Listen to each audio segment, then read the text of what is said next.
అందరికీ నమస్కారం. ది ఫకీర్ 2 ఈ ప్రయాణం కొనసాగుతోంది లో మరో ఎపిసోడ్కి వచ్చేసాం.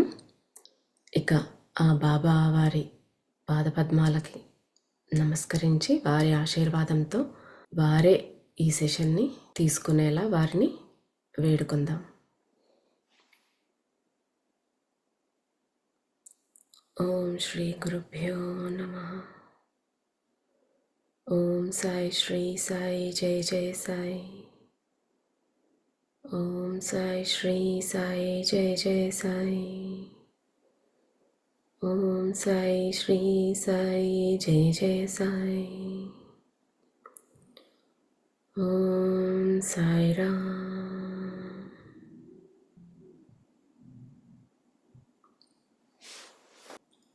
ఈ ఫకీర్ సిరీస్ ద్వారా ఎంతో అద్భుతమైన జ్ఞానాన్ని మీతో పంచుకోగలుగుతూ ఉన్నందుకు చాలా బ్లెస్డ్గా ఫీల్ అవుతున్నాను. చాలా సంతోషంగా ఉంది.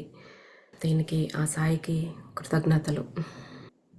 మనకు ఈ పుస్తకంలో అందించినటువంటి జ్ఞానం మరెక్కడ ఇంత డీటెయిల్డ్గా ఎగ్జాంపుల్స్తో మనకు అర్థమయ్యేలాగా వివరిస్తూ చనిపోయిన తర్వాత ఆత్మలోకాల్లో ఏం జరుగుతుంది, మళ్ళీ మనం ఎలాగా మన జన్మని ప్లాన్ చేసుకుని మళ్ళీ ఈ భూమి మీదకి వస్తాము, ఏం చేస్తే మళ్ళీ ఆ పరమాత్మలోనికి లయమైపోవడం సులభమవుతుంది, మనలోని అరిషడ్వర్గాలైతేనేమి, వ్యసనాలైతేనేమి, భయాలు ఎలా అధిగమించాలి అన్నీ కూడా బాబా చాలా చక్కగా వివరిస్తూ ఉన్నారు. సాయి సచ్చరిత్ర ఎన్నోసార్లు చదివాం, కానీ అదంతా ఆ బాబా ఇక్కడ భూమి మీద నడయాడుతూ ఉన్నప్పుడు చూపిన లీలలే. కానీ ఆ తర్వాత ఆ పైలోకాల్లో వాళ్ళ సేవ ఎలా ఉంటుంది, వారి పాత్ర ఏంటి, ఇంకా వాళ్ళు మనకి ఏ రకంగా సహాయపడతారు, ఇవన్నీ కూడా బాబా చాలా చక్కగా వివరిస్తూ ఉన్నారు. మనం ఏదో చేస్తున్నాం, ఏదో సాధించేస్తున్నాం అనే ఫీలింగ్ మనకి చాలా ఎక్కువగా ఉంటుంది. కానీ ప్రతి సీన్ వెనక మన గత జన్మలలో ఏం జరిగింది, ఎంత నేర్చుకున్నాం, ఎన్నో జన్మల నుంచి ఎంత లర్నింగ్ ఉంది. మనకిప్పుడు ఒక ఆధ్యాత్మిక విషయం తెలుస్తోంది అంటే ఎన్ని జన్మలుగా మన మీద మనం ఎంత చక్కగా వర్క్ చేసుకుని ఎంతో అభివృద్ధి సాధించి ఇప్పుడు ఈ జన్మలో ఇవన్నీ తెలుసుకోగలుగుతూ ఉన్నాం అంటే దాని వెనక ఎంతమంది మాస్టర్స్ కృషి చేస్తూ ఉన్నారు, ఇంకా బెటర్ వేలో నేర్చుకోవటానికి అనేది అసలు తెలుసుకుంటూ ఉంటేనే చాలా ఫ్యాసినేటింగ్గా ఉంది. ప్రతి ఎపిసోడ్లోనూ బాబా మనకు ఎక్కువగా రిపీట్ చేసేది మన మనోవాక్కాయ కర్మలని శుద్ధి చేసుకోమని. అంటే అది మన ఆలోచనతోనే మొదలవ్వాలి. మన ఆలోచన అనేది సక్రమంగా ఉంటే మిగిలిన మాట, చర్య అనేవి ఆటోమేటిక్గా సక్రమంగా వచ్చేస్తాయి. కాబట్టి మన ఆలోచనలకి, మన మనస్సుకు ఎంత పవర్ ఉంది, దాన్ని మన కంట్రోల్లో ఎలా ఉంచుకోవాలి, ఇవన్నీ ప్రతి నిమిషము ఎలాగ గమనించుకుంటూ ముందుకు వెళ్ళాలి. ఎందుకంటే ప్రతి చిన్న తప్పు కూడా కర్మను పోగు చేస్తుంది. కాబట్టి అన్నింటిలో ఎంత జాగ్రత్తగా ఉండాలి అనేది బాబా మనకి చెప్తూ ఉన్నారు. ఆ గురువు దృష్టిలో ధనికుడైనా లేదా భిక్షమెత్తుకునేవాడైనా అందరూ ఒకటే. అందరము నేర్చుకోవడానికి వచ్చిన వాళ్ళమే, కాస్త ముందు వెనక ఉంటామంతే. కొందరికి ఎక్కువ జన్మలు గడిచిపోయి ఉంటాయి, కొందరు ఇప్పుడిప్పుడే మనిషి జన్మకు వచ్చి ఉండొచ్చు. దాన్ని బట్టే మన లర్నింగ్ ఉంటుంది. కానీ అందరం కూడా నేర్చుకోవటానికే వచ్చాం. బాబా అన్నారు, ఆయన ఎప్పుడూ మన పక్కనే ఉన్నా కూడా మనం చూడలేకపోతాం, కానీ గమనించగలగొచ్చు. ఒక్కొక్కసారి ఎప్పుడో ఒకప్పుడు మనము ఎక్స్పీరియన్స్ చేసే ఉంటాము. ఒక రకమైన ప్రశాంతత ఫీల్ అవ్వడం కానీ, ఒక హెవీ వైబ్రేషన్, ఏదో మనకు తెలియని ఒక ఎనర్జీ ఫీల్ అవ్వటం కానీ, ఇవన్నీ కూడా గురువు మన పక్కనే ఉన్నాడు అనడానికి, ఆ భగవంతుడి యొక్క శక్తి మన పక్కనే ఉంది, మనతో పాటు ఉంది అనడానికి నిదర్శనం అన్నమాట.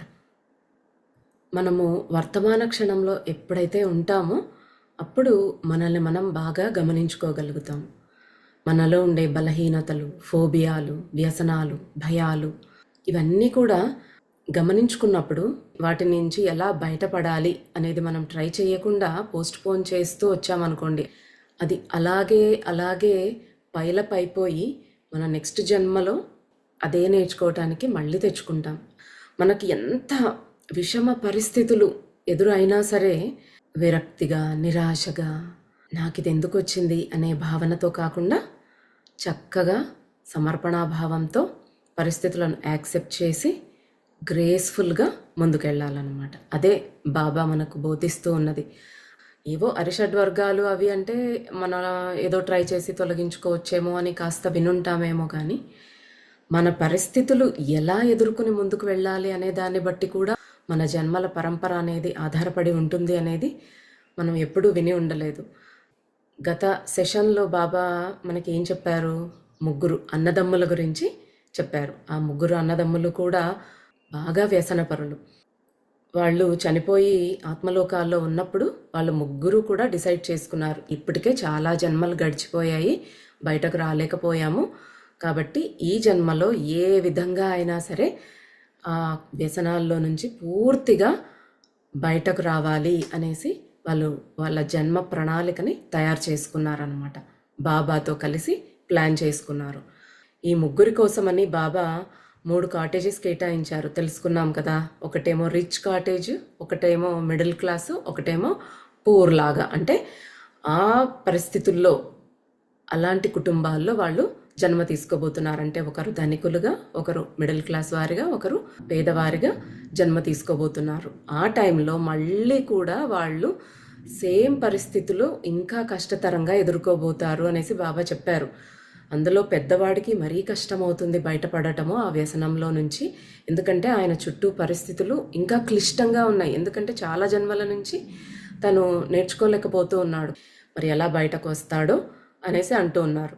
కానీ వాళ్ళ ముగ్గురు ఏం చెప్పారు? బాబా, మేము ఎంత అరిచి గీ పెట్టినా గోల పెట్టినా సరే ఆ కాటేజ్ తాళం మాత్రం తెరవకండి, అంటే మీరు ఏ రకంగా కల్పించుకోవద్దు, హెల్ప్ చేయొద్దు, మా అంతటా మేమే ఆ వ్యసనాల్లో నుంచి బయటకు రావాలి, కానీ బాబా వారి దగ్గరే ఉండాలని మాత్రం వాళ్ళు కోరుకున్నారు.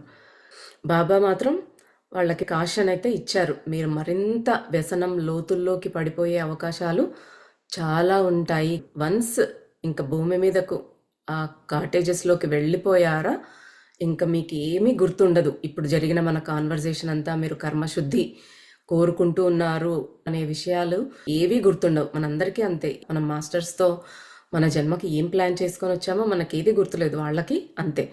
వాళ్ళ ఆత్మ ఉన్నతి కోరుకుంటూ ఉన్నారు వాళ్ళు. కాబట్టి బాబా వాళ్ళకి అన్ని రకాలుగా జాగ్రత్తలు చెప్పి పంపించేశారు. బాబా ఏం చెప్పారు? ఇంకా మనల్ని మనము గమనించుకుని మనల్ని దిగజార్చే పరిస్థితుల నుంచి దూరంగా ఉండమన్నారు. తర్వాత మన అభిప్రాయాలు మరొకరి మీద రుద్దకూడదు. నువ్వు ఎలా కష్టపడుతూ ఉన్నావో బయటకు రావడానికి ఎదుటి వాళ్ళు కూడా అలాగే కష్టపడుతూ ఉంటారు. కాబట్టి నీకో రూలు ఇంకొకరికి ఇంకో రూలు అన్నట్టుగా కాదు, అంటే ప్రతి ఒక్కరికి వాళ్ళ సోల్ ప్లాన్ అనేది ఉంటుంది. కాబట్టి ప్రతి ఒక్కరిని మనం యాక్సెప్ట్ చేయగలగాలి. ఎవరిలోనూ తప్పులు చూడకూడదు. ఒకరి నుంచి వాళ్ళు ఇలా ఉండాలి అని మనం ఎక్స్పెక్ట్ చేయకూడదు అన్నమాట. ఎంత జ్ఞాని అయినా సరే ఏదో ఒక్కటి నేర్చుకోవాల్సి వచ్చినా తను మళ్ళీ భూమి మీద జన్మ తీసుకుని ఆ పరిస్థితులను ఎదుర్కొని అది నేర్చుకుని పైకి వెళ్తాడనమాట. సో ఇవన్నీ మనం గుర్తుపెట్టుకోవాలి. ఇక బాబా ఏం చెప్పారు రుద్రాకి? ఇంకా కూర్చొని సినిమా చూడు, ఆ ముగ్గురి జీవితాలు ఏం జరగబోతున్నాయని ఫ్యూచర్కి తీసుకెళ్తున్నారనమాట. వాళ్ళు ఎలాగ లైఫ్ని లీడ్ చేశారు, వాళ్ళు బయటకు వచ్చారా, వ్యసనంలో నుంచి బయటపడ్డారా లేదా అనేది చూడబోతున్నాం అన్నమాట. ఇక వెళ్దాం. రుద్ర ఒక అందమైన చెట్టు కింద కూర్చున్నాడు. దానికి భారీ కొమ్మలు, రకరకాల సైజుల్లో, షేప్స్లో ఆకులు, ఎన్నో రకాల భిన్నమైన రంగుల పూలతో ఆ చెట్టు నిండి ఉంది. రుద్ర చాలాసేపు మంత్రముగ్ధుడై చూస్తూ ఉండిపోయాడు. కళ్ళు మూసుకుని ఆ పూల యొక్క సుగంధ పరిమళాలని ఆస్వాదిస్తూ ఉన్నాడు. అన్నీ మర్చిపోయాడు ఆ టైంలో. అప్పుడు బాబా పిలిచారనమాట, బేటా, ఆ భగవంతుడు మన కోసం ఎన్నో సృష్టించాడు, ఆ సృష్టిలో కొట్టుకుపోవడం కాదు, ఆస్వాదిస్తూ ముందుకెళ్ళాలి మనము. మన ప్రయత్నం ఎప్పుడైనా సరే ఏంటి, మన పర్పస్ ఆఫ్ లైఫ్ ఏంటి, వెళ్ళి ఆ పరమాత్మలో లయం అవ్వటమే. దానికోసమే మనం ఇన్ని జన్మలు తీసుకుంటూ ఉన్నాం. అలా కాకుండా మనం ఇక్కడ ఇంద్రియాల లౌల్యంలో పడిపోయి మనస్సుతో ఈ ప్లెజర్స్తో దారి తప్పామంటే పరమాత్మ నుంచి దూరం అయిపోతూ ఉన్నాం. అది కాదు మన ఆత్మ ప్రణాళిక. మనం భౌతిక శరీరంలో ఉన్నప్పుడే ఇలాంటి మాయలో పడిపోతాము అనుకుంటూ ఉన్నాము. కానీ బాబా ఏం చెప్తున్నారు, యాస్ట్రల్ లోకాల్లో ఉన్నా కూడా అక్కడి అందాలకి అక్కడ కూడా మాయలో పడిపోతామన్నమాట. మాయ అనేది ప్రతి చోట ఉంటుంది. రుద్ర తన కళ్ళు మూసుకుని ఒక సినిమా చూస్తూ ఉన్నట్టు ఇంకా అక్కడ కాన్సన్ట్రేట్ చేశాడు. సో ఫస్ట్ కాటేజ్ దగ్గరికి వచ్చాడనమాట. ఇప్పుడు మొదలవుతుంది యాక్చువల్ మూవీ. ఫస్ట్ కాటేజ్ ఎవరిది? ఆ ముగ్గురులో పెద్దాడిది అనమాట. ఎవరైతే ఎన్నో జన్మల నుంచి ఎంతో కర్మ భారాన్ని, కార్మిక్ బ్యాగేజ్ని మోస్తూ ఉన్నాడో వాడనమాట. ఆ కాటేజ్ ఎలా ఉంది అంటే, అతను జన్మ తీసుకున్న ఇల్లు ఇట్లా ముట్టుకుంటే పడిపోతుందా అనేలాగా తన స్వంత బరువుని తట్టుకోలేనంత స్థితిలో ఉంది అని మనకు అప్పుడే చెప్పారు. అంటే ఒక పూరి గుడిసెలో అనమాట అతను అంతటి పేద కుటుంబంలో జన్మ తీసుకున్నాడు. పేదరికం, చెడు సావాసం, శారీరక హింస, అమానుషత్వం ఏవైతే ఆ అడిక్షన్ నుంచి, అంటే ఆ వ్యసనం నుంచి బయటపడడం కష్టమయ్యేలా చేస్తాయో అలాంటి జన్మ తనది. అంటే బాబా చెప్పారు కదా, ఇతనికి పరిస్థితులు చాలా చాలా కష్టంగా ఉండబోతూ ఉన్నాయి అని. సో ప్రకృతి ఈ వ్యక్తికి పుష్కలంగా అవకాశాలు ఇచ్చింది. అక్కడ పరిస్థితులు వ్యసనాలను అధిగమించటానికి, ఇతర సహజ బలహీనతలు అధిగమించటానికి అనుకూలంగా ఉన్నాయి. అందులోంచి బయటపడాలి అంటే మన ప్రణాళిక ఎలా ఉంటుంది? అన్నీ కూడా ఇంకా మనల్ని వ్యసనానికి లాగేసే పరిస్థితులే ఉంటాయన్నమాట. అంతటి తీవ్రమైన పరిస్థితుల్లో నుంచి కూడా ఆయన ఒక స్వచ్ఛమైన తామర పువ్వులాగా, బురదలో నుంచి తామర పువ్వు ఎంత స్వచ్ఛంగా వస్తుందో ఆయన కూడా అలాంటి తన చుట్టూ ఉన్నటువంటి అంతటి దారుణమైన పరిస్థితుల్లో నుంచి స్వచ్ఛంగా ఒక పువ్వులాగా బయటకు రావాలన్నమాట. అదే పరీక్ష మనందరికీ కూడా అలాంటివే అనమాట. మన పరిస్థితులు గమనించుకుంటే మన చుట్టూ అన్నీ పెట్టబడతాయి. అందులో నుంచి నువ్వు తప్పించుకొని బయటకు రావాలన్నమాట. అది టెస్ట్ మనకి. అయితే చుట్టూతా చెడు సహవాసాలు, అందరూ కూడా డ్రగ్ యాడిక్ట్సే. అతనికి హింసని చూస్తూ ఉన్నాడు, ఫిజికల్ అబ్యూస్. అంటే తన వాళ్ళే తన తల్లి తండ్రి కొట్టటము, తిట్టడము, అలాగా ఆ రకంగా అబ్యూస్ కూడా ఉందన్నమాట. మానసికంగా కృంగదీసే పరిస్థితులు, ప్రతి ఒక్కరూ ఏదో ఒకటి పరుషంగా మాట్లాడటం, ఇలాంటి అట్మాస్ఫియర్లో ఉన్నాడతను.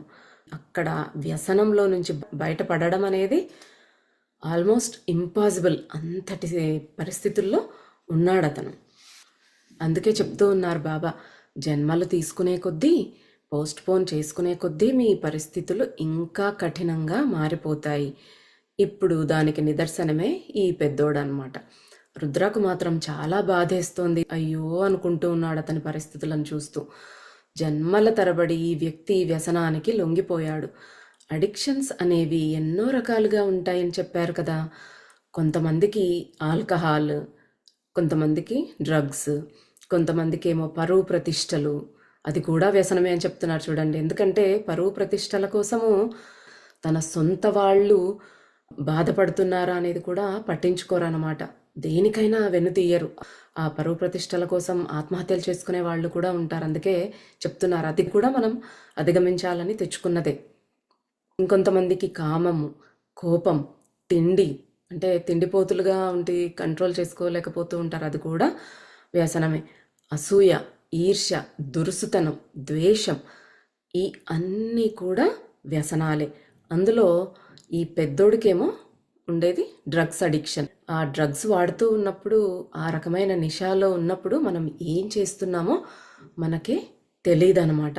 రోడ్డు మీద ఎక్కడో పడిపోతారు, వాళ్ళని ఎవరో తీసుకొచ్చి హాస్పిటల్లో జాయిన్ చేస్తారు, మళ్ళీ కాస్త మెలకువ రాగానే మళ్ళీ ఇంక పరుగులు పెడతారు. ఎందుకంటే ఆ డ్రగ్స్ అనేవి కాసేపు లేకపోతే వాళ్ళల్లో ఎన్నో రకాల బాధలు ఉంటాయంటే వణుకు రావటము, చెమటలు పట్టేయటము, గుండె దడగా ఉండటము, విత్‌డ్రావల్ సింప్టమ్స్ అంటారనమాట వాటినే. అంటే మళ్ళీ ఆ పదార్థాన్ని శరీరంలోకి ఎక్కిచ్చే వరకు వాళ్ళు విపరీతంగా బాధలో ఉంటారనమాట. అంటే ఆ డ్రగ్స్ కోసము మనం ఎన్నో తప్పులు చేస్తాము. అలాగ డ్రగ్స్ మత్తులో ఉన్న వాళ్ళకి ఎవరు జాబ్ ఇవ్వరు. వాళ్ళకి పైసలుండవు. కానీ డ్రగ్స్ కొనుక్కోవాలి. డబ్బులు లేనప్పుడు ఏం చేస్తారు? వాళ్ళు దొంగతనం చేస్తారు. అబద్ధాలు చెప్తారు.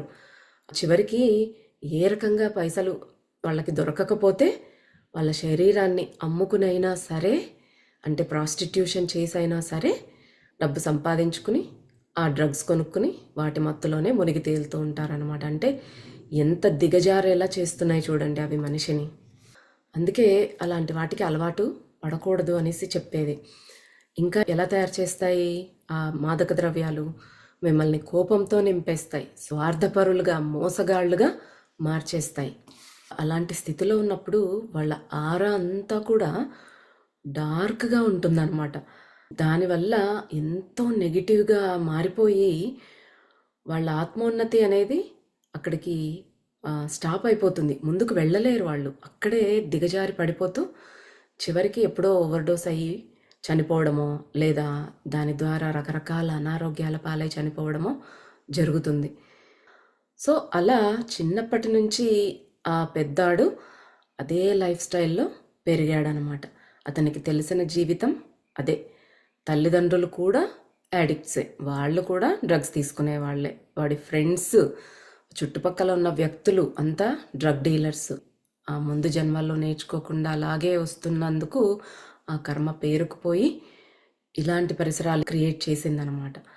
రుద్రాకి చూస్తేనే అనిపిస్తోందనమాట. నో వే, అసలు ఇతను బయటపడే ఛాన్సే లేదు అనుకుంటూ ఉన్నాడు. ఇదంతా కూడా మీరు చేసుకునేదే స్వంత మూర్ఖత్వం, బలహీనత. ఈ రకమైన ధోరణుల ద్వారా జీవితాన్ని మరింత కష్టతరం చేసుకుంటూ ఉన్నారు. దేవుడిని, మీ చుట్టూ ఉన్న ప్రతి ఒక్కరిని నిందిస్తారు. వీటన్నిటికీ కారణం మీరే. చెప్పు బేటా, వీటన్నిటికీ కారణం మీరా, నేనా?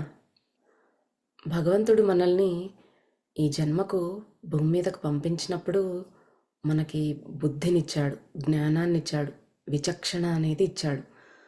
కానీ మనమేం చేస్తున్నాం? వాటిని మిస్యూజ్ చేస్తున్నాం. అంటే మన మనకు ఫ్రీ విల్ అనేది ఇచ్చారని చెప్పాం కదా బాబా. అంటే ఏదైనా ఒక నిర్ణయం అనేది తీసుకునే స్వేచ్ఛ, ఒక ఎంపిక చేసుకునే స్వేచ్ఛ ప్రతి విషయంలో మనకి ఉంది. ఆ స్వేచ్ఛని మనము సరైన విధంగా యూస్ చేయట్లేదు.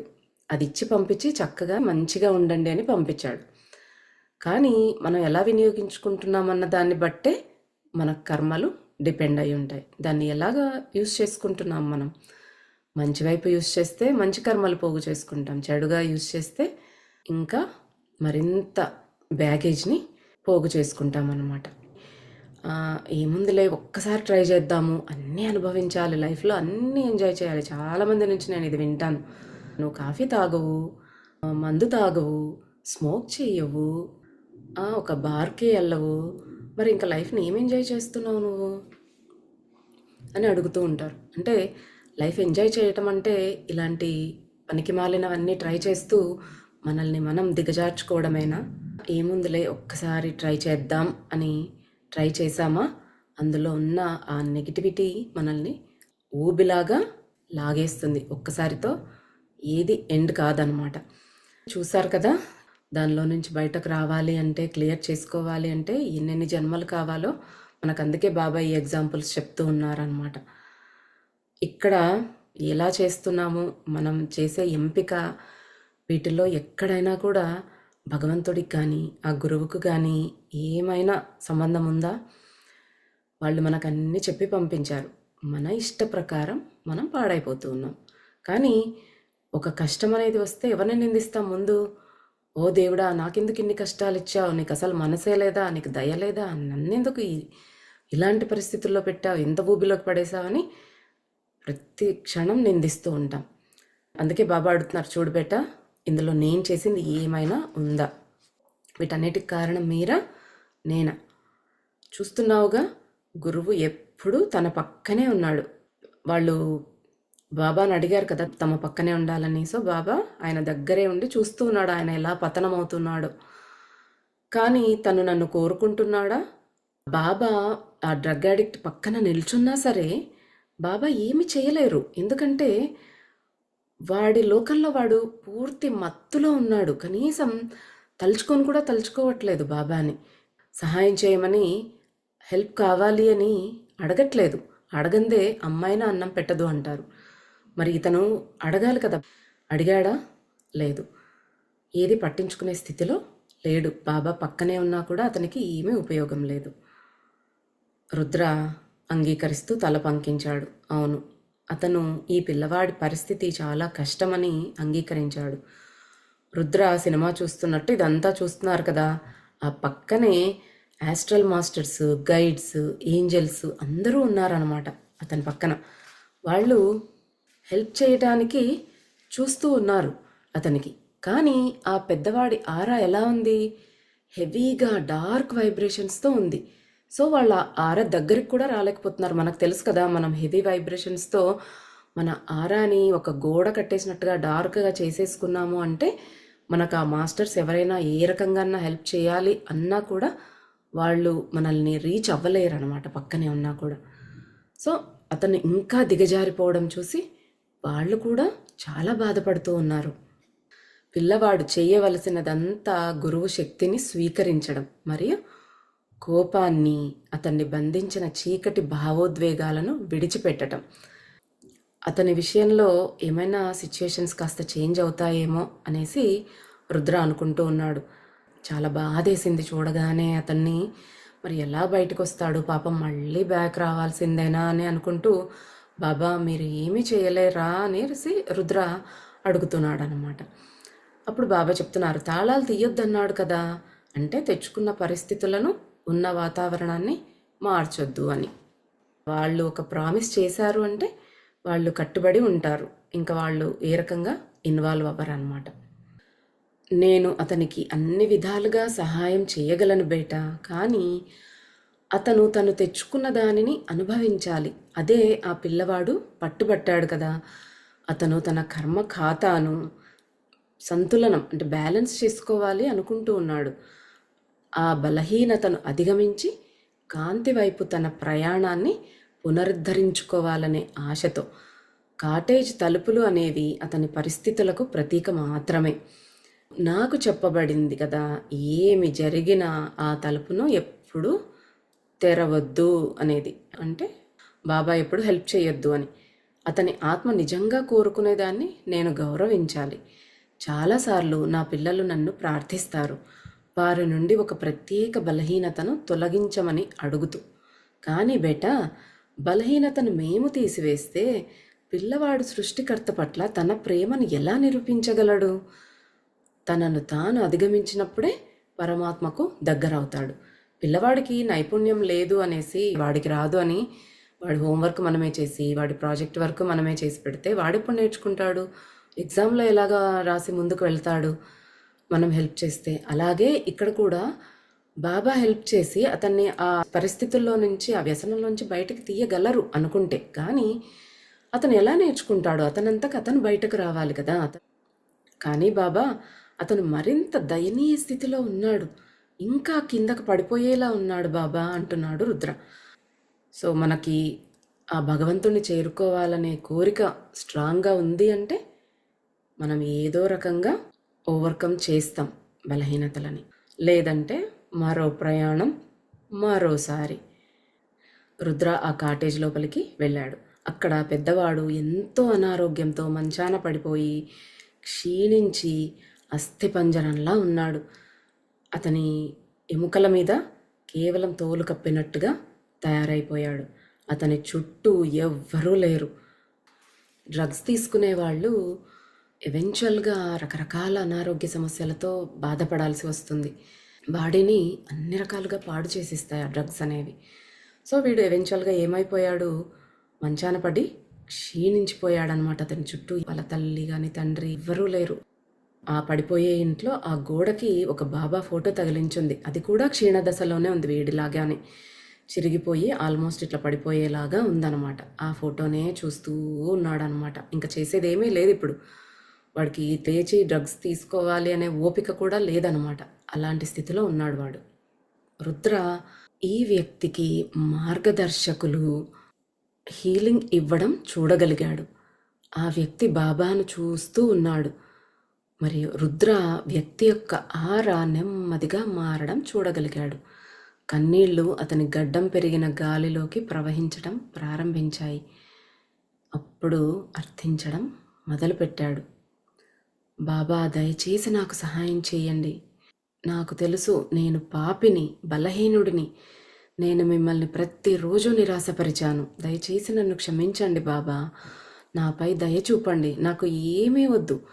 కేవలం నన్ను చూసి మీరు గర్వించాలి, ప్రేమించాలి. మిమ్మల్ని ఇంకా అవమానపడేలా నన్ను చెయ్యనివ్వకండి. ప్లీజ్ బాబా. నా పరిస్థితులు మారాలని నేను కోరుకోవడం లేదు. నాకు ఏ సంతోషాలు వద్దు, డబ్బు వద్దు, ఏ సౌకర్యాలు వద్దు. నేను కోరుకునేదల్లా మిమ్మల్ని సంతోషపెట్టడం. నాకు ఈ వ్యసనాన్ని, ఈ బలహీనతని మీరేం నయం చేయొద్దు. కేవలం ఓవర్కమ్ చేయటానికి నాకు హెల్ప్ చేయో దేవా అని బాబాను వేడుకున్నాడు. అంటే చూడండి, కొన్ని రకాల పరిస్థితులు అనుభవించే వరకు మనకు కనీసం దేవుడికి మొక్కాలని, సహాయం అడగాలని, దేవుణ్ణి అర్థించాలని కూడా మనకి ఐడియా రాదనమాట. ఎవరన్నా చెప్పినా కూడా పట్టించుకోము. కర్మ బుద్ధిని పని చెయ్యనీయదు. బుద్ధి కర్మానుసారిణి అంటారు. మనకు కర్మ ప్రబలంగా ఉన్నప్పుడు ఎవరన్నా మంచి చెప్పినా కూడా తలకెక్కదు. నేను రీసెంట్గానే కూడా ఒకరిని విన్నాను. ఇంట్లో ఎన్నో కష్టాలు, ఎన్నో బాధలు అనుభవిస్తూ ఉన్నారు. పిల్లలకి ఎన్నో రకాల అనారోగ్యాలు, రోజు రోజుకు పరిస్థితి దారుణంగా తయారవుతోంది. కానీ వాళ్ళకి ఎంతమంది సజెస్ట్ చేసినా భగవంతుడిని వేడుకోమని, లేదా ఫుడ్ హ్యాబిట్స్ చేంజ్ చేసుకోండి, నాన్ వెజ్ తినొద్దు, ఎన్ని చెప్పినా వాళ్ళు అసలు వినే స్థితిలో లేరు. అదంతే అనుకుంటాను. కర్మ అంత ప్రబలంగా ఉంది. కొన్ని ఇంకా అనుభవించాల్సిందే అనమాట. కానీ మనం ఎప్పుడెప్పుడు అడుగుతామా, హెల్ప్ చేయాలా అని వాళ్ళు మాత్రం ఎదురు చూస్తూ ఉంటారు. ఇక్కడ చూడండి, ఇన్ని రోజులు ఆ డ్రగ్ అడిక్షన్లో ఉండి ఒక్కరోజు కూడా భగవంతుని తలుచుకోలేకపోయాడు. కానీ ఇప్పుడు మంచాన పడి అక్కడ ఎదురుగా ఫోటో కనపడితే మాట్లాడి బాబాని అర్థించేకి కూడా ఆయనకు శక్తి లేదు. అలా చూస్తూ కళ్ళనీళ్ళు కార్చేస్తూ ఉన్నాడనమాట మౌనంగా. జస్ట్ ఆ బాబాని అలా చూస్తూ ఉన్నదానికే అతని ఆరా కాస్త లైట్గా తయారైపోయింది. అప్పుడు ఈ మాస్టర్స్ వచ్చి, ఆస్ట్రల్ గైడ్స్ వాళ్ళు వచ్చి కాస్త హీలింగ్ పంపించారనమాట అతనికి. అప్పుడు అతనికి కనీసం ఆ మనసులో అయినా వేడుకోవాలి అనే బుద్ధి కలిగింది. అతను ఏమడిగాడు? కర్మ పర్యవసానాలు, ప్రేమ, డబ్బు, సౌకర్యము అడగలేదు. ఆ పరిస్థితి నుంచి బయటకు తీసుకొచ్చేయని అడగలేదు. అతను అడిగిందల్లా పాజిటివ్ సరెండరెన్స్లోకి వచ్చేసి అంగీకరించటానికి, గ్రేస్ఫుల్గా దీని నుంచి బయటపడడానికి నాకు శక్తి కావాలి బాబా. అతని ఉద్దేశం ఏంటి? బాబాని సంతోషపెట్టడం, బాబాను గర్వపడేలా చేయటం. సో ఆ రకంగా ఆయన ప్రార్థించినప్పుడు బాబా ఎలా కాదనగలరు? సో మరుక్షణం బాబా ఆయన పక్కనే వచ్చి నిలబడ్డారనమాట.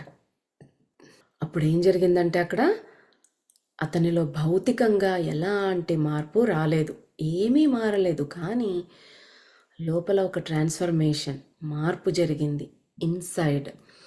అలాగే ఆ వ్యసనం యొక్క దీర్ఘకాలిక ప్రభావాల కారణంగా అతను జబ్బుపడి మరణించాడు. ప్రశాంతంగా అతని కళ్ళల్లో నీళ్ళొచ్చాయి. ఎందుకంటే చివరి దశలో ఆ మార్పు వచ్చింది కాబట్టి. అతని వ్యసనం అనే కోరలు కాస్త వీక్ అయిపోయాయి. అంటే దేనికోసమైతే జన్మ తీసుకుని జీవితాంతం అనుభవించాడో ఆల్మోస్ట్ అది క్లియర్ అయిపోయినట్టే అనమాట.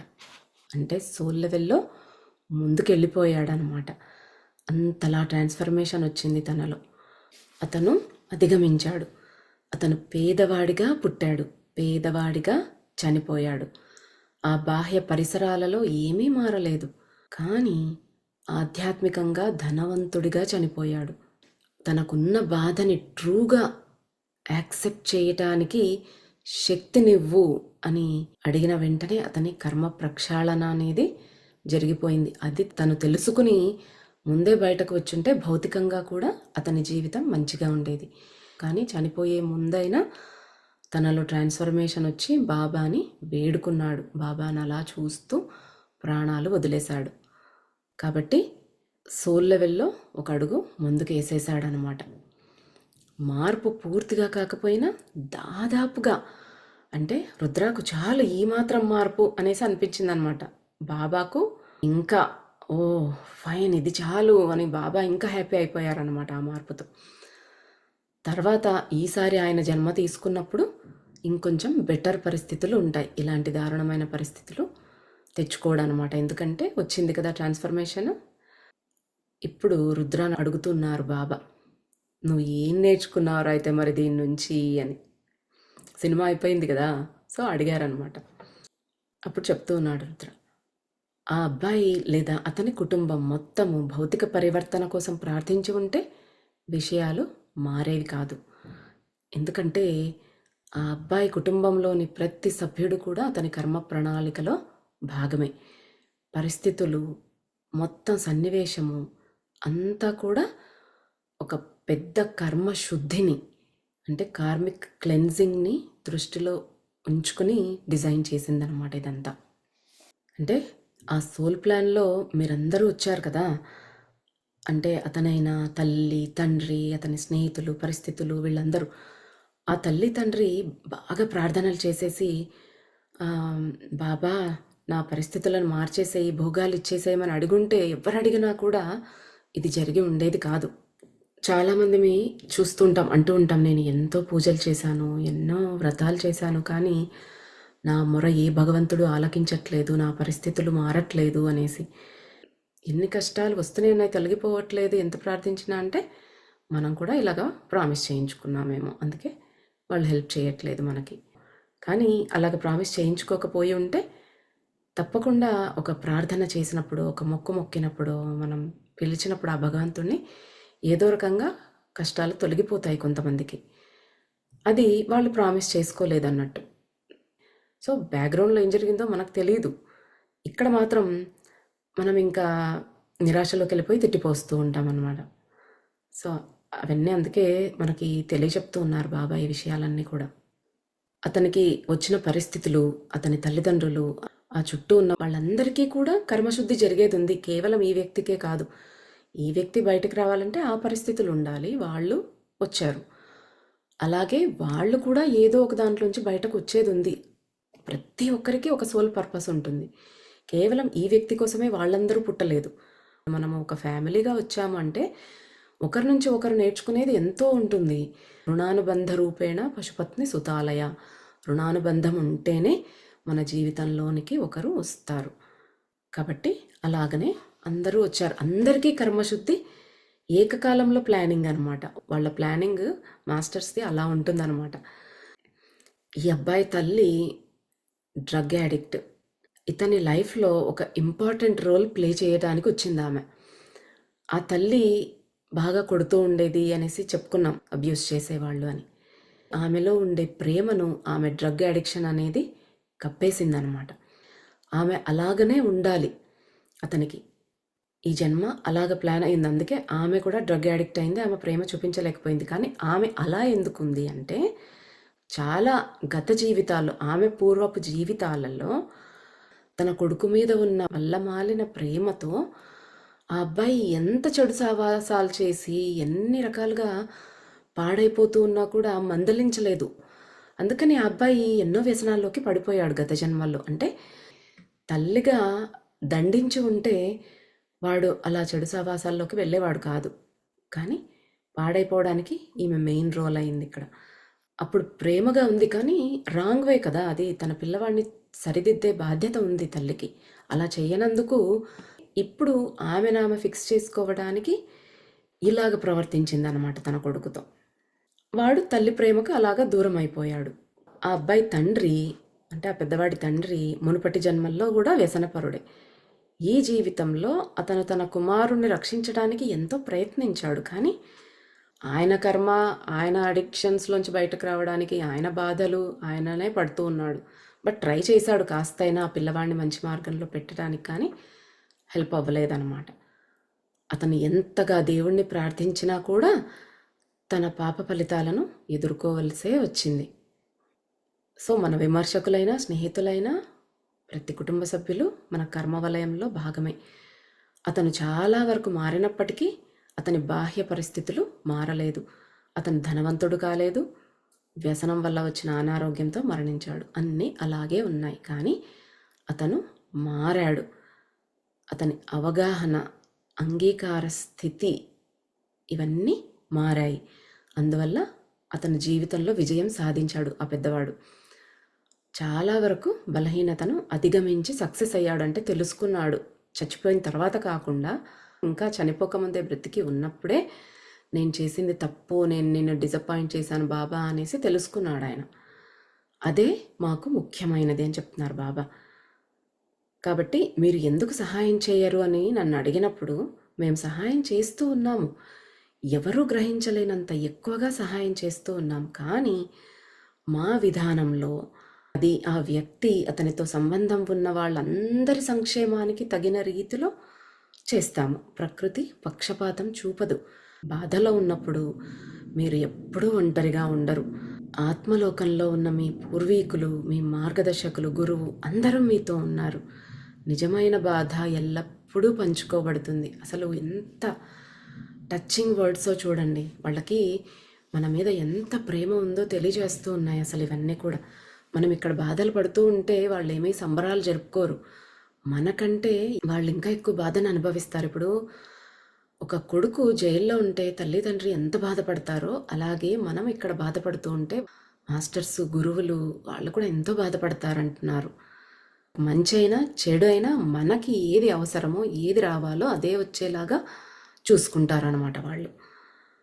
ముందుకు వెళ్ళాలి, మంచి మార్గంలో నడవాలి, ఆత్మ ఉన్నతి పొందాలి బాబా, నాకు హెల్ప్ చేయండి అని కోరుకుంటే వాళ్ళు చాలా హ్యాపీగా హెల్ప్ చేస్తారు అంటున్నారు. మన ఉద్దేశం సరైనది ఉండాలన్నమాట. అప్పుడు మనం కార్చే ప్రతి కన్నీటి చుక్క కూడా గమనించబడుతుందంటే అది ఇట్స్ వాల్యుబుల్ అనమాట. వాళ్ళు అది వింటారు, ఆ బాధను పంచుకుంటారు, హెల్ప్ చేస్తారు. వాళ్లే కాదు, మన పూర్వీకులు కూడా, మన యాన్సెస్టర్స్ కూడా వచ్చి మనకి హెల్ప్ చేస్తారని చెప్తూ ఉన్నారు. సో వాళ్ళందరూ కూడా ఉంటారు, మనకి కనపడరు, కానీ వాళ్ళ పాజిటివ్ వైబ్రేషన్ అనేది మనకి అందుతుందన్నమాట. సో ఇలాగా ఫస్ట్ వాడిది అయిపోయింది. ఇప్పుడు రెండో వాడిది ఏం జరిగిందో చూద్దాం. రుద్ర రెండవ కాటేజ్లోకి ప్రవేశించాడు. ఈ కాటేజ్ మొదటి కాటేజ్ కంటే బెటర్గా ఉంది. శుభ్రంగా, సింపుల్గా, మంచిగా ఆచరణాత్మకంగా ఉంది. సామాన్య మానవుల ఇళ్ళు ఎలా ఉంటాయో మధ్యతరగతి కుటుంబాల్లో అలా ఉందన్నమాట. మంచి సరళమైన జీవితాన్ని గడపడానికి ప్రతిదీ మంచిగా అవైలబుల్గా ఉంది. దేవుడితో విడదీయలేని సంబంధం. అంటే చక్కగా పూజలు చేస్తున్నారు, పండగలు చేసుకుంటూ ఉన్నారు, ఆ భగవంతుడితో కనెక్షన్లో ఉన్నారు. మామూలుగా మధ్యతరగతి వాళ్ళు ఎలా అయితే ఉంటారో ఆ భగవంతుడి మీద భక్తి ఉంటుంది, భయము ఉంటుంది, ప్రేమ ఉంటుంది. అలాగా ఉన్న కుటుంబం అన్నమాట. ఆ ముగ్గురు వ్యక్తుల్లో చిన్నవాడు ఎవడైతే ఉన్నాడో వాడు ఈ మిడిల్ క్లాస్ ఫ్యామిలీలో జన్మించాడనమాట. తన గత జీవితాలను దేవుడంటే కాస్త భయభక్తులు కలిగి గడిపి ఉన్నాడు. అందువల్ల ఆయన పూర్వ పుణ్యం ఒక మంచి ఎన్వైరన్మెంట్లో అతను జన్మ తీసుకునేలా అనుగ్రహించిందనమాట. పూర్తిగా పతనం అవ్వగలిగే పరిసరాల్లో జన్మించిన మొదటి కేసులాగా కాకుండా ఈ కాటేజ్ ఫిజికల్గా, ఎమోషనల్గా, స్పిరిచువల్గా, ఫైనాన్షియల్గా, వైద్యపరంగా, కుటుంబపరంగా అన్ని విషయాల్లో కూడా, అంటే ఒక హోల్ ప్యాకేజ్ లాగా కర్మ సమస్యలను పరిష్కరించుకోవడానికి, బ్యాలెన్స్ చేసుకోవడానికి, ఆ భగవంతుడి వైపు ప్రయాణం సాగించడానికి అనువైన విధంగా రూపొందించబడి ఉంది. అతని పరిస్థితులన్నీ అందరికీ కూడా చాలా ఈజీగానే దాటుకోగలిగేలానే వాళ్ళ కుటుంబం అంతా ఉందన్నమాట. ఇక్కడ కూడా తన తల్లి, తండ్రి, ఆ వ్యక్తులు ఎవరైతే ఉన్నారో వాళ్ళందరి కర్మశుద్ధి కూడా జరిగే రకంగానే ప్లాన్ ఉందన్నమాట ఇక్కడ. బేటా, ఒక విషయం గుర్తుంచుకో, చాలా ముఖ్యమైన విషయం ఇది. ఒక వ్యక్తి జీవితంలో 90% ముందే నిర్ణయించబడినప్పటికీ 10% తన కంట్రోల్లోనే ఉంటుంది. మన విధి ప్రీ ప్లాన్డ్ అనేసి అంటూ ఉంటారు చాలామంది, ప్రీ రికార్డెడ్ క్యాసెట్ అని. అది కేవలం 90% మాత్రమే మన ఫేట్, మన తలరాత. మిగతా 10% మన చేతుల్లోనే ఉంది. అదేంటి?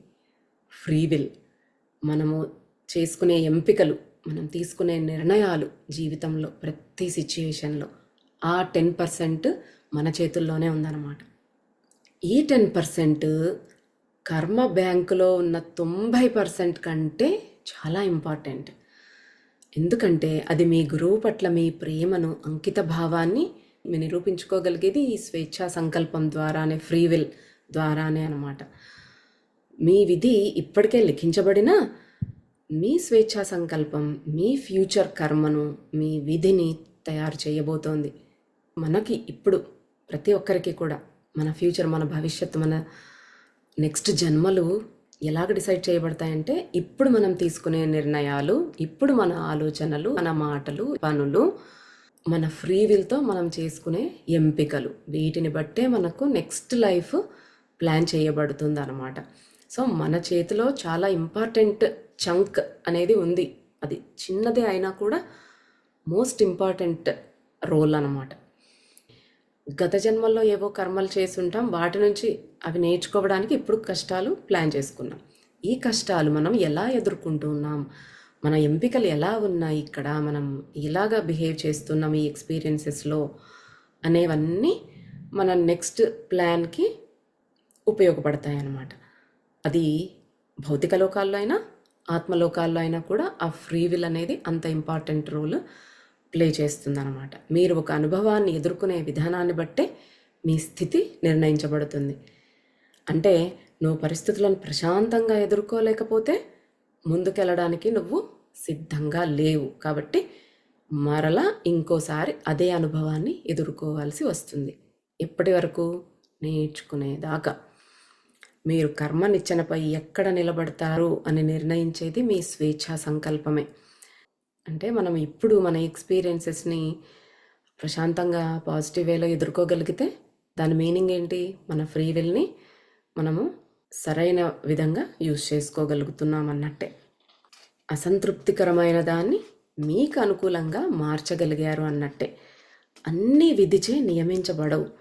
అన్నీ విధిచే నియమించబడితే మీరెలా ఎదుగుతారు? మరి మీ ఫ్యూచర్ కర్మ ప్యాటర్న్ ఎలా నిర్ణయించబడుతుంది? అంతా దేవుడే ప్లాన్ చేస్తే మన ఫ్యూచర్ ఎలా ప్లాన్ చేయాలి అనేది ఎలా తెలుస్తుంది? వాళ్ళ పరిస్థితులు ఎదుర్కొంటూ, కష్టాలు కన్నీళ్ళు ఎదుర్కొంటూ కూడా వాళ్ళు స్పిరిచువల్గా ఏ లెవెల్లో ఉన్నారు అనేది తెలియటం కోసమే వీళ్ళని ముగ్గురిని 3 రకాల ఎన్వైరన్మెంట్స్లో పెట్టారనమాట. మీరు మీ కర్మశుద్ధి ప్రక్రియ ద్వారా ఎలా వెళతారు అనేది చాలా ముఖ్యమైనది. కర్మశుద్ధి ప్రక్రియ అంటే మనం ఇప్పుడు పొందే అనుభవాలు, కష్టాలు, ఇవన్నీ అన్నమాట. రుద్ర తల పంకించాడు. ప్రతిరోజు, ప్రతి క్షణం, ప్రతి విషయంలో మన చాయిస్ ఉంది. అది మంచి వైపు వెళ్తున్నామా, ఇంకా కిందకు పడిపోతున్నామా అనేది ప్రతి విషయము డిసైడ్ చేస్తుంది. మీ భవిష్యత్తును నిర్ణయిస్తుంది. ప్రతి క్షణం మీ గురువుకు దగ్గరగా లేదా దూరంగా జరిగే శక్తి మీలోనే ఉంది. అమ్మ నాన్న మంచి చెప్పినప్పుడు వాళ్ళ మాట వినొచ్చు, వినకుండా అయినా ఉండొచ్చు. ఏ మార్గంలో వెళ్తామనేది మన ఫ్రీ విల్. ఒక మంచి పని చెయ్యాలి అనుకోవచ్చు, లేదా పని కట్టుకుని ఇంకొకరికి చెడు చేయొచ్చు. ప్రతిదీ మనకి డిసైడ్ చేసుకునే అవకాశం ఉంది. కానీ మనం చేసే పనిని బట్టి మనం ఎటు వెళ్తున్నాం అనేది డిసైడ్ అవుతుంది అనమాట. అంటే చీకట్లోక వెలుగులోక.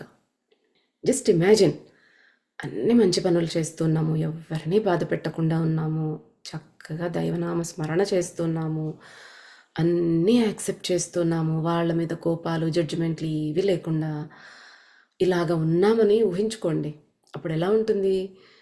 మీరు విజయవంతమైన జీవితాన్ని గడిపినట్టే కదా. మనం అలాగే జీవించాలని చెప్తున్నారు. అదే సక్సెస్ఫుల్ లైఫ్ అన్నమాట.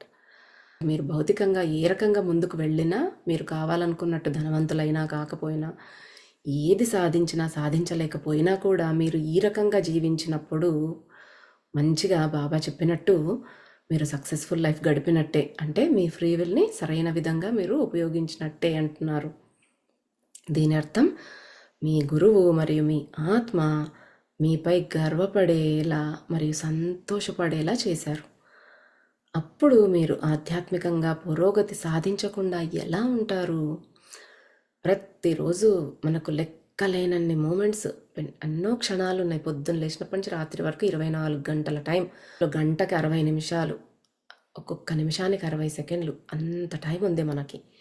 అంత టైంలో మీ గురువు పేరును జపించి ఆయనను గర్వపడేలా చేయటానికి మీకు అవకాశం ఉంది. అంత టైం ఉంది మీకు. మరి ఫ్రీ విల్ని సరిగా వాడుకోగలిగితే నువ్వు రెడీ అన్నట్టే. ఈ జన్మలో జీవించే జీవితమైనా, నెక్స్ట్ రాబోయే జన్మల్లో అయినా కూడా, లేదా ఆత్మ ప్రపంచంలో అయినా కూడా నువ్వు చక్కగా మంచి జీవితానికి రెడీగా ఉన్నట్టే. రుద్ర అందరిలో చిన్నవాడి మొత్తం జీవితాన్ని సినిమా చూశాడు. ఇప్పుడు ఆ పెద్దాడి సినిమా అయిపోయింది, ఇప్పుడు చిన్నోడి సినిమా అన్నమాట. ఈ వ్యక్తికి అన్నీ అనుకూలంగా ఉన్నాయి. తల్లిదండ్రులు చక్కగా కాపాడుకుంటూ ఉన్నారు. ఫ్రెండ్స్ సర్కిల్ కూడా చెత్తగా లేదనమాట. మంచి ఫ్రెండ్స్ ఉన్నారు. ప్రశాంతమైన జీవితాన్ని గడపడానికి సరిపోయేంత డబ్బు ఉంది. అయినా కూడా ఆ వ్యక్తి తన బలహీనతకు లొంగిపోయాడు. గత జన్మల నుంచి వస్తూ ఉంది కదా, క్యారీ చేస్తూ ఉన్నాడు ఒక వ్యసనం. ఇంత మంచి పరిస్థితులు ఉన్నా కూడా ఆ బలహీనతకే లొంగిపోయాడు. నెమ్మదిగా అతని చుట్టూ ఉన్న ప్రతి ఒక్కరూ కూడా దానివల్ల అఫెక్ట్ అవ్వడం ప్రారంభించారు. అప్పుడేమైంది, తల్లి పిల్లవాడు బాగుండాలి అన్నట్టు ఇంకా ఎంతసేపు దేవుడి ప్రార్థనల్లోనే మునిగిపోయింది. అబ్బాయి తండ్రి ఏమో కాస్త దూరంగా ఉండేవాడు. ఎందుకంటే ఆ అబ్బాయి అవినీతికరంగా చీకటి జీవితంలో సుడిగుండం లాంటి ఆ ప్రయాణంలో పడిపోవడాన్ని ఈయన తట్టుకోలేకపోయాడు. చెప్పడానికి ట్రై చేశాడు, వాడు వినలేదు. సో ఇంకా దూరంగా ఉన్నాడు, ఎక్కువగా పట్టించుకోలేదన్నమాట. ఈ అబ్బాయి దిగజారిపోయే కొద్దీ ఆ తల్లి ప్రార్థనలు పెంచుతోంది, రక్షించమని భగవంతుడికి. కానీ అబ్బాయి తన స్వేచ్ఛా సంకల్పాన్ని మరింత అధోగతి కోసం ఉపయోగించడం కంటిన్యూ చేశాడంట. ఇంకా ఇంకా జారిపోవడానికి యూజ్ చేస్తూ ఉన్నాడు. చెప్తే వినేవాడు కాదు. ఆ స్టేజ్ ఎప్పుడో దాటిపోయాడు. మనం అప్పుడు చెప్పుకున్నాం కదా, బాబా నువ్వంటే ప్రేమ ఉంది, కానీ క్యూలో గంటలు గంటలు నిలబడి నీ దర్శనానికి వచ్చేంత ప్రేమ లేదు అని. అలాగా ఇతనికి కోరిక మీద ఎక్కువ ప్రేమ ఉంది బాబా కంటే. అందువల్ల అతను నాస్తికుడుగా తయారైపోయాడు. ఇంకా దేవుడి మీద కూడా నమ్మకం పోయింది. గురువులను, దేవుళ్ళని అందరినీ దూషించడం మొదలుపెట్టాడు. తల్లి మాత్రం మరింత గట్టిగా ప్రార్థించింది. మాస్టర్స్ ఎంతో దయతో ఆ అబ్బాయికి మరో అవకాశం ఇచ్చారు. అంటే ఈ అబ్బాయి యాడిక్ట్గా అయ్యి అవినీతి పనులు చేస్తూ ఉండటంతో ఈ అబ్బాయిని ఉద్ధరించాలంటే ఒక జైల్లో పెట్టారు. ఆ జైల్లో ఏ రకంగా కూడా మత్తు పదార్థాలు అవైలబిలిటీ లేదనమాట. ఒక ప్రత్యేకమైన జైలు. కొంతకాలం అది ఆ అబ్బాయికి నరకంగా ఉంది. అలవాటు పడిన తర్వాత విత్డ్రాల్ సిమ్టమ్స్ ఉంటాయి, చాలా బాధపడతారని చెప్పుకున్నాం కదా. కాబట్టి నరకంగా ఉంది. ఆత్మహత్య చేసుకోవడానికి కూడా ప్రయత్నించాడు. వాళ్ళ స్థితి అలా ఉంటుందన్నమాట. కానీ ఆ తల్లి ప్రార్థనలు అతనికి హెల్ప్ చేశాయన్నమాట. అతను ఆత్మహత్య చేసుకొని చనిపోకుండా రక్షించబడ్డాడు. అంటే ఆ తల్లి ప్రార్థనలు అంత హెల్ప్ చేశాయన్నమాట. చివరికి 6 నెలల తర్వాత మత్తు పదార్థాల కోసం కోరిక తగ్గింది. అంటే 6 months దూరంగా ఉండేసరికి వాటి బలం అనేది తగ్గిందనమాట లోపల. అబ్బాయి చివరికి తన బలహీనత పిడికిళ్ల నుంచి విముక్తి పొందాడు. అతని తల్లి ప్రార్థనలకు సమాధానం లభించింది. అబ్బాయిని విడుదల చేశారు, రిలీజ్ చేశారు జైల్లో నుంచి. 2 రోజుల తర్వాత అతను ఓవర్ డోస్ వల్ల మరణించాడు. మత్తు పదార్థాలకు దూరం అయ్యి 6 months మంచిగా మారి కూడా బయటకు రాగానే మళ్ళీ అతనిలో కోరిక విజృంభించింది. వెళ్ళి మళ్ళీ డ్రగ్స్ తీసుకున్నాడు. ఓవర్ డోస్ అయి వెంటనే చనిపోయాడు. అది చూసి తట్టుకోలేక తండ్రి చనిపోయాడు. తల్లి మాత్రం ఎక్కువ అయిపోయిందనమాట. ఇంకా ప్రార్థనలు కొనసాగించేసింది. రుద్ర శక్తి అంతా ఉడిగిపోయినట్లు అయిపోయాడు. అది చూడగానే అందరూ హెల్ప్ చేస్తున్నారు, అన్ని మంచి పరిస్థితులు ఉన్నా కూడా ఆయన ఫ్రీ విల్తో తనను తాను నాశనం చేసుకున్నాడనమాట. బేటా, నువ్వు చూసినట్లుగా మనం ఆ బిడ్డకు సహాయపడటానికి ఎంతో ప్రయత్నం చేశాం. సెట్టింగ్ అంతా పర్ఫెక్ట్గా ఉంది. అబ్బాయి చేయాల్సింది కేవలం తన ఫ్రీ విల్ని మంచి పనికి ఉపయోగించడం, అధోగతి పాలవ్వకుండా ఉండడానికి యూజ్ చేసుకోవడమే. చివరికి ఏం చేశాము, అతనికి విముక్తి తప్ప ఇంకా వేరే మార్గం లేదు అనే ప్లేస్లో ఉంచినారు జైల్లో. కంప్లీట్గా రీహాబ్ సెంటర్స్లో ఉండి అడిక్షన్లోంచి బయటకు వచ్చేంత పరిస్థితి కల్పించి జైల్లో ఉంచి 6 నెలలు అతన్ని పూర్తిగా మంచిగా మార్చేశారు. కానీ ఆయన తీసుకున్న తప్పుడు నిర్ణయం, ఆ ఫ్రీ విల్ అనేది మళ్ళీ ముంచేసిందనమాట. అతను వెలుగు కంటే చీకటినే ఎంచుకున్నాడు. చూసావా ఫ్రీ విల్ ఎంత ముఖ్యమో బేటా. అదే ఆ తల్లి ప్రార్థనలు చాలామందికి వినిపించకపోవచ్చు, కానీ మేము విన్నాము ఆమె మాటలు, ఆమె ప్రార్థనలు మేము విన్నాము. పిల్లవాడిని అందుకే జైల్లో పెట్టించడమే ఉత్తమ పరిష్కారం అని డిసైడ్ చేసి ఆ పిల్లవాడిని జైల్లో పెట్టించాం. ఆమె ప్రార్థనలు చేస్తూ ఉంటే మీరు ఆ పిల్లవాడిని జైల్లో పెట్టించడము మరి బెస్ట్ డెసిషన్ ఎలా అవుతుంది అని అనుకోవచ్చు. అంటే అది ఆమె ప్రార్థనలకు సమాధానంగా అనిపించకపోవచ్చు, కానీ అదే బెస్ట్ రెమెడీ. ఎందుకంటే తల్లి దేవుడి ప్రణాళికను అర్థం చేసుకుంది, అందుకే ప్రార్థిస్తూనే ఉంది. కానీ ఎవరు ఎంత ప్రార్థించినా ఎగరాలన్నా పడిపోవాలన్నా మీరు తీసుకునే నిర్ణయాన్ని బట్టే మీ భవిష్యత్తు, మీ ప్రయాణాన్ని, ముఖ్యంగా మీ గమ్యాన్ని నిర్ణయిస్తుంది.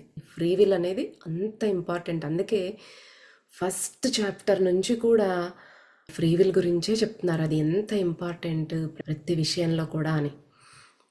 ఇప్పుడు ఆ అబ్బాయితో పాటు తల్లి తండ్రి వాళ్ళ జర్నీ, వాళ్ళ కర్మశుద్ధి కోసం వచ్చారు కదా. అబ్బాయి ఫెయిల్ అయిపోయాడు, తండ్రి ఫెయిల్ అయ్యాడు. ఎందుకు అంటే తన కుమారుడి బలహీనతను, అతని పోరాటాన్ని ప్రశాంతతతో, పాజిటివ్ యాక్సెప్టెన్స్తో ఎదుర్కోవాలి ఆయన. ఇప్పుడు వాళ్ళ తల్లి పాజిటివ్గానే స్వీకరిస్తూ భగవంతుని ధ్యాసలో ఉండింది, కానీ ఈయన తట్టుకోలేక ఇంకా దూరం అయిపోయాడు తాను. తర్వాత ఆ అబ్బాయి చనిపోగానే ఈయన కూడా గుండె పగిలి చనిపోయాడు.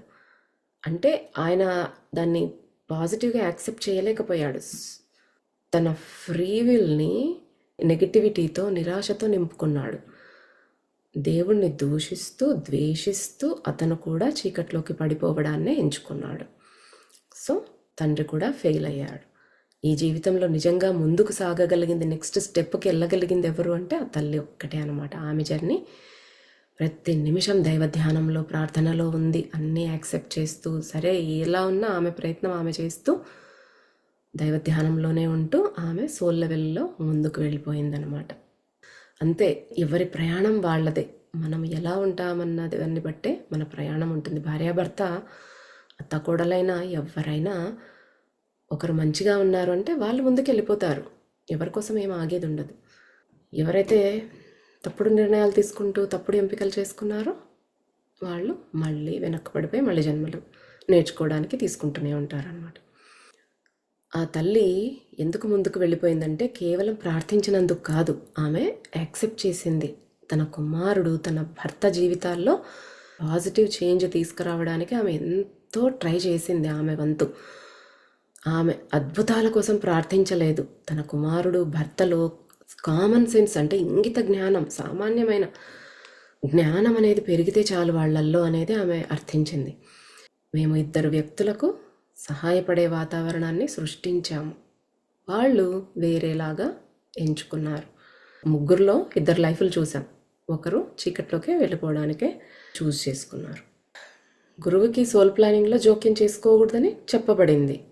గురువు అంటే తనకి ఎంత ప్రేమ ఉందో నిరూపించుకోవడానికి స్వేచ్ఛా సంకల్పం అనేది ఇచ్చారు. అది కనీసం బెటర్ వేలో యూస్ చేసుకుంటారని ఆశించారు. గుర్తుంచుకో, ఈ 2 వ్యక్తుల మధ్య పెద్ద తేడా ఉంది. 2 మత్తు పదార్థాలకు సంబంధించిన సమస్యల వల్లనే మరణించారు. కానీ మొదటి వ్యక్తి తన తప్పును గుర్తించి తప్పుడు అహంకారం, కోపం మరియు నెగిటివిటీ నుంచి తనను తాను విముక్తి చేసుకుని తన స్థితిని అంగీకరించాడు. అతను పేదవాడిగా మరణించాడు, కానీ మా దృష్టిలో అతను ఒక ప్రిన్స్ లాగా, ఒక రాకుమారుడిలాగా మరణించాడు. 2వ వ్యక్తి తన పరిస్థితిని అధిగమించటానికి రకరకాల పాసిబిలిటీస్ ఉన్నా కూడా మంచిగా మారిన తర్వాత కూడా తన బలహీనతకు లొంగిపోవడాన్ని ఎంచుకున్నాడు. ఈ 2 వ్యక్తులు జీవించడానికి, మరణించడానికి వీళ్ళు చూస్ చేసుకున్న విధానము స్వర్గానికి నరకానికి ఉన్నంత తేడా ఉంది వాళ్ళిద్దరికీ కూడా. ఎంత వ్యసనంలో పడిపోయినా చివరికి తన తప్పు తెలుసుకొని ఆయన రియలైజేషన్ పొందాడు ఫస్ట్ వ్యక్తి. ఆ రకంగా తను దాటుకున్నాడు. సెకండ్ వ్యక్తి మళ్ళీ ఏమీ తెలుసుకోకుండానే బలహీనతకే లొంగిపోయి చనిపోయాడు. పైన ఎన్నో డైలాగ్స్ చెప్పాడు, ఇంకా బయటకు రావాల్సిందే బాబా, మేము నువ్వు మాకు హెల్ప్ చేయకూడదు, మేమే వచ్చేస్తాము ఇంకా అది ఇది అనేసి. But he couldn't do it, చేయలేకపోయాడు. వ్యసనంతోనే చనిపోయాడు. సో మళ్ళీ జన్మలో ఈసారి ఇంత మంచి పరిస్థితులు, ఇంత మంచిగా ఉండదు. మొదటివాడు ఎలా అయితే ఎదుర్కొన్నాడో మేబీ ఆ స్టేజ్కి ఇతను కూడా దిగిపోయి పుట్టాల్సి వస్తుంది. అంటే ఇంకా కష్టాలు ఎదుర్కొనే పరిస్థితులు తెచ్చుకుంటాడు నెక్స్ట్ టైం పుట్టినప్పుడు. సో ఈరోజు ఇక్కడికి ఆపుకుందాము. ఇక మూడవ వ్యక్తి ఇంకా మధ్యలో వాడు ఉన్నాడు కదా, అతని గురించి వచ్చే వారం మాట్లాడుకుందాం. అందుకే ఇక్కడ నా వెనక పిక్చర్ అదే పెట్టాను బాబాకి. ఏది అయిపోలేదు, నీ ఫ్యూచర్ని నువ్వు సొంతంగా మార్పు చెందించవచ్చు, చేంజ్ చేసుకోవచ్చు. నీ భవిష్యత్తును మార్చుకోవడం నీ చేతుల్లోనే ఉంది. అది ఎలాగా? నువ్వు మంచి వైపు వెళ్ళటం ద్వారా, అంటే మన ఫ్రీ విల్ని మంచిగా యూస్ చేసుకోవడం అన్నమాట. నీకు దారి చూపించాను, నువ్వు మంచి ప్యాత్ చూస్ చేసుకుంటావా, రాంగ్ ప్యాత్ చూసుకుంటావా అనేది ఇట్స్ అప్ టు యూ అనమాట. నీ మీదే ఆధారపడి ఉంది. సో మనకి మనమే క్వశ్చన్ చేసుకోవాలి. అనుభవిస్తున్నాం కష్టాలు, బాధపడుతూ ఉన్నాం అనుకుంటున్నాం, కానీ ఇవన్నీ కూడా మనం నేర్చుకోవటానికి తెచ్చుకున్నాం. ప్రార్థించిన కష్టాలు తీరట్లేదు అంటే మనమే ఆ భగవంతుడి చేతులు కట్టేశామన్నమాట. మా బాధల్లో నుంచి మేమే బయటకు వస్తాము, మీరేమీ వేలు పెట్టొద్దు అన్నట్టుగా వాళ్ళతో ప్రామిస్ తీసుకున్నాం. శంకరాచార్యుల వారు అంటారనమాట, పునరపి జననం పునరపి మరణం పునరపి జననం పునరపి మరణం పునరపి జననీ జఠరే శయనం ఇహ సంసారే బహుదుస్తారే ఇహ సంసారే బహుదుస్తారే కృపయా పారే పాహి మురారే కృపయా పారే పాహి మురారే అని. అలాగా మళ్ళీ మళ్ళీ మళ్ళీ మళ్ళీ పుడతాం, మళ్ళీ చేస్తాం, మళ్ళీ తల్లి గర్భంలోకి వస్తుంటాం, మళ్ళీ కష్టాలు అనుభవిస్తూ ఉంటాము. ఎప్పటి వరకు సానుకూల సమర్పణతో ఉండి యాక్సెప్ట్ చేస్తూ ప్రశాంతంగా గోత్రూ అవుతూ ఆయన వైపు ప్రయాణించే వరకు పునరపి జననం పునరపి మరణం. సో ఇప్పటి నుంచి ఏ ఎంపిక చేస్తూ ఉన్నా, ఏ పని చేస్తూ ఉన్నా, ఇది మంచిదా కాదా మన నిర్ణయం ఎలా ఉంది అనేది గమనించుకుంటూ వెళదాం. మనం ఏదో ఈ సెషన్స్ విన్నన్ని రోజులే పాటిస్తూ మళ్ళీ మర్చిపోకుండా అనుక్షణం అది ఒక అలవాటులాగా మార్చేసుకోవాలన్నమాట. ఏదైనా కూడా ఒక 40 రోజులు చేస్తే అలాగే అలవాటు అయిపోతుంది. ఆ అలవాటు అనేది చేసుకున్నప్పుడు ఆటోమేటిక్గా మనసు అదే గుర్తు చేస్తుంది. ఇప్పుడు పిల్లవాడికి ఏమీ తెలియదు, వాడికి మనం ఏది నేర్పిస్తే అది. అలాగే మన మనసు కూడా ఒక బేబీ లాగా అనమాట. దానికి ఏది నేర్పిస్తే అది. మనసుకి మంచివే ఫీడ్ చేద్దాం. ఇక మూడో వాడి పరిస్థితి ఏంటి? వాడన్నా పెద్దవాడిలాగా ముందుకెళ్ళిపోయాడా, రెండో వాడిలాగా పడిపోయాడా? వచ్చే గురువారం తెలుసుకుందాం. అంతవరకు సెలవు. సర్వం శ్రీ సాయినాథ పాదారవిందార్పణమస్తు.